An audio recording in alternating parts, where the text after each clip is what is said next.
Hello you all, and welcome back to another video. So in today's video, as you can see, we have a client makeup tutorial. This will be a soft glam look. So if you want to see how I got this look on my beautiful client, then you guys just make sure you keep on watching. Okay, you all, so I'm going to be starting off her face by cleaning it using some micellar cleansing water on a cotton pad.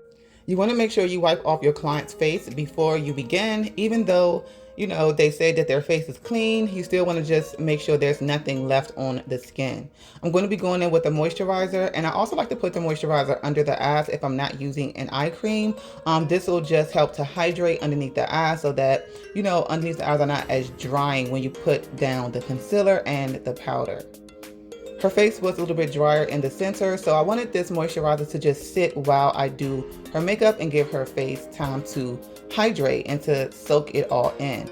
I'm taking the powder on this brush and I'm just brushing her eyebrows because I also want to kind of dry out or mattify the skin so that this product can be able to stick to her brows. Now I'm using the Morphe brow gel, the Morphe brow gel. I forget which shade this is in, but I'm taking this on an angle brush and I'm using this for her brows. I like to start underneath the brows first, and then I just fill them in. We're going for more of a natural look on her brows, not anything too heavy, too bold, just super simple.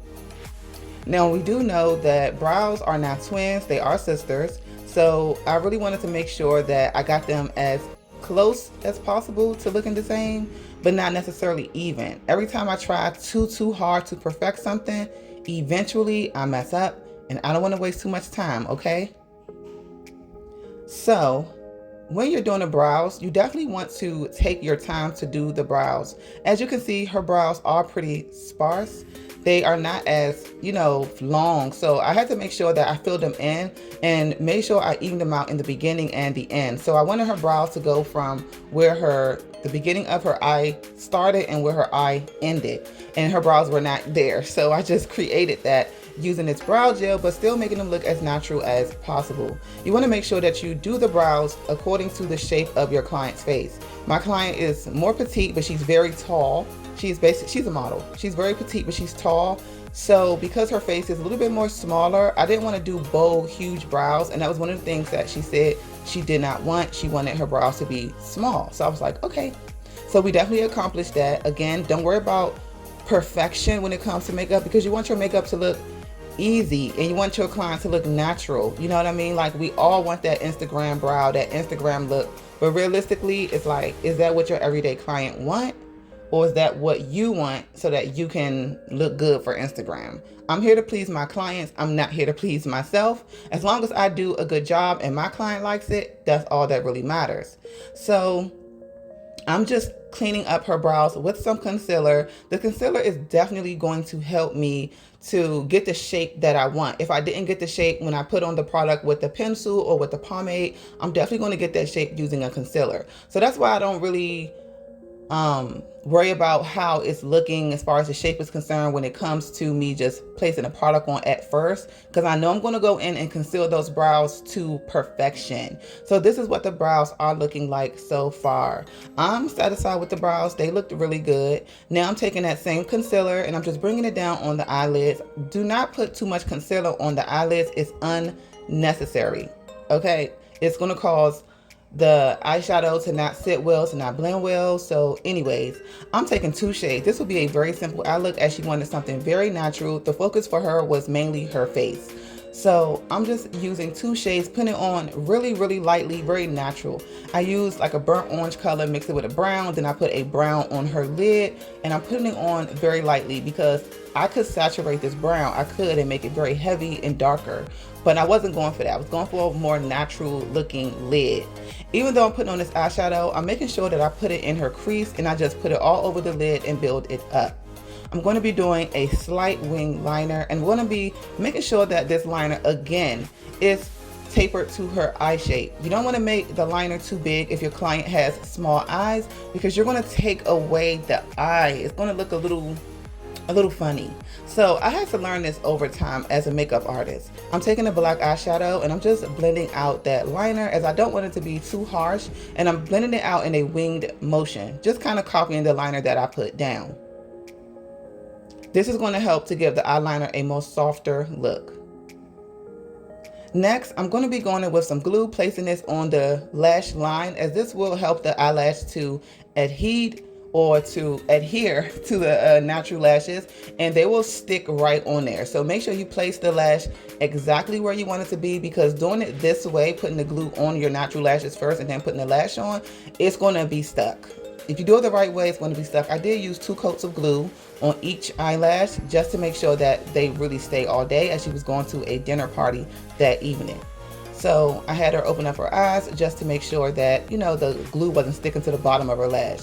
We're going to be going in with a white liner. This is a white pencil. This is not the best white pencil. I'm still looking for like the best white pencils, white eyeliners, white liquid liners.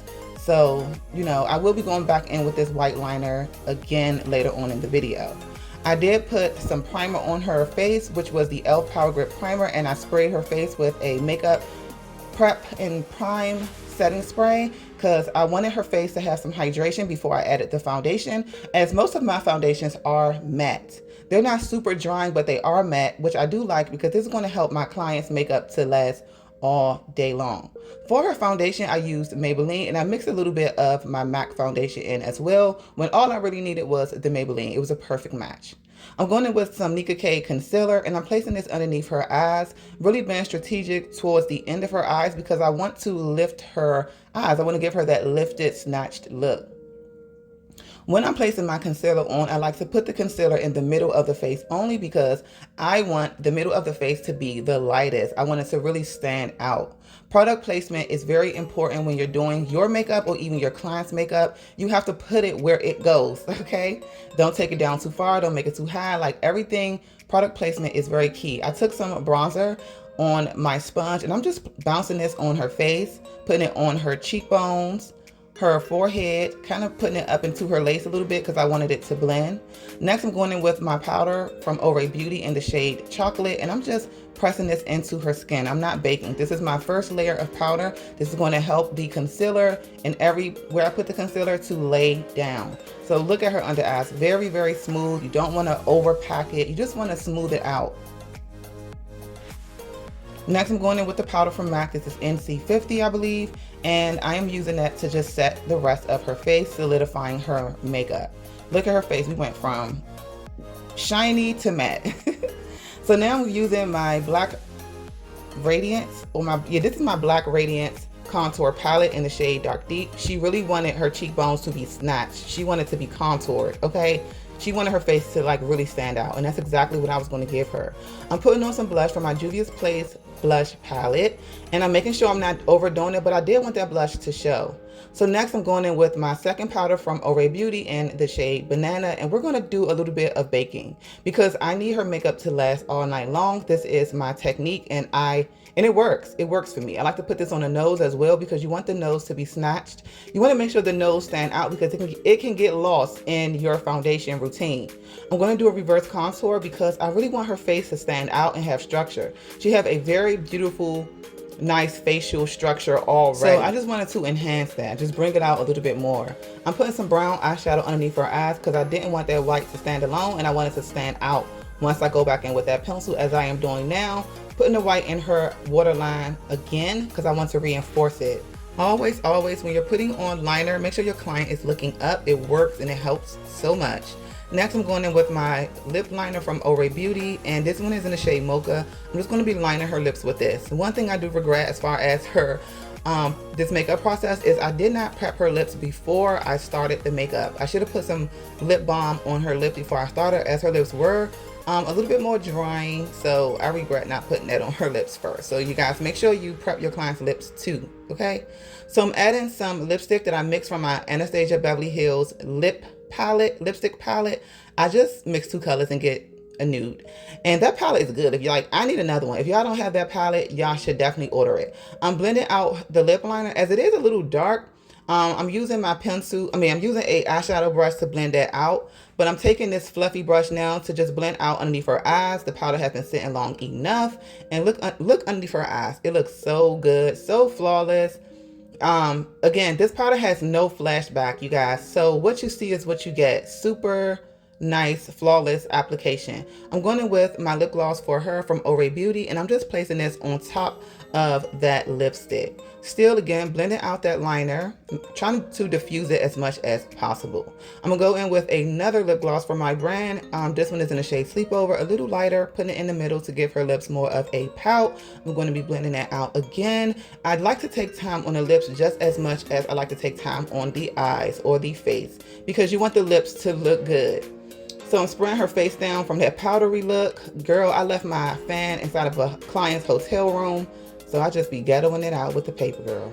I'm adding some highlight from my BH Cosmetics highlighting palette, and look at that glow, y'all. It is glowing. I put some on her forehead, nose, brow bone, and you guys, this is the finished look. I hope that you enjoyed this client tutorial. Please let me know down in the comments what you think about this look. Give this video a thumbs up, and I will see you all in my next video. I love y'all. Bye.